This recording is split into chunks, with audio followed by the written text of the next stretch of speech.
pala ngayon ay maglalaga ng kamansi. Ang lahok ay karning baboy. At ito nga po lang kamansi ay dala ng asawa ko kagabi. Ito po yung panalawak natin sa baboy. Karning baboy. Ilalaga po natin yun. Nang maiba naman ang ating gulay. Kamansi. Ito nga po pala ay madagta.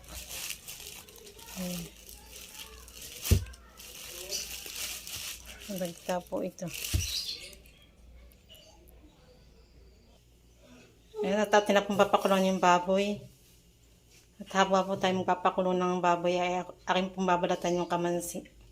Papakuluan na po natin. At yan po mamaya yung sabon na yan ay ating pong tatapon. Papakuluan ko lang natin ng saglit. Yan, babalatan na po natin yung ating kamansi. At napakadagta. Yan po ang dagta.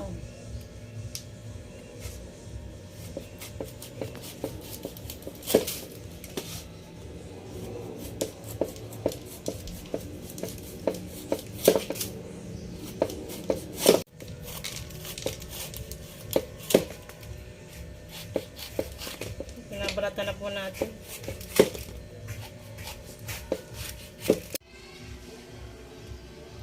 Yan na po yung ating nabalatan ng kamansi. Atin na pong hihiwain.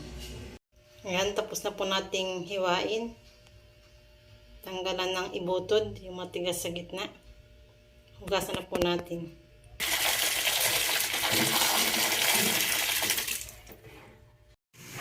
Bali po yung bagong tubig na po yan, sabaw niya.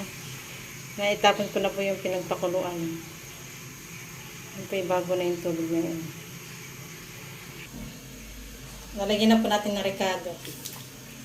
Sibuyas. Saka po luya at bawang.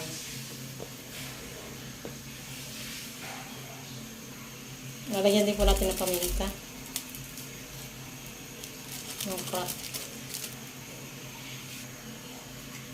Lagyan din po natin ng asin. Tatakpan po muna natin.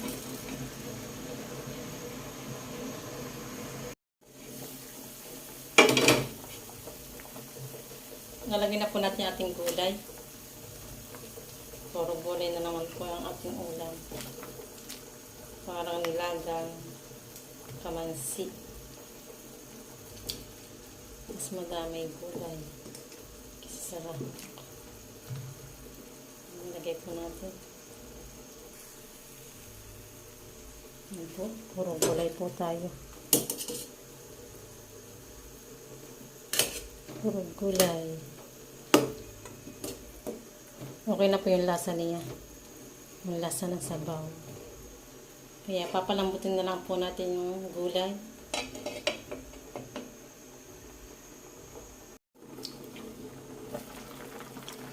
Yan. Sa ating nilagang kamansi. Titingnan po natin ating buto.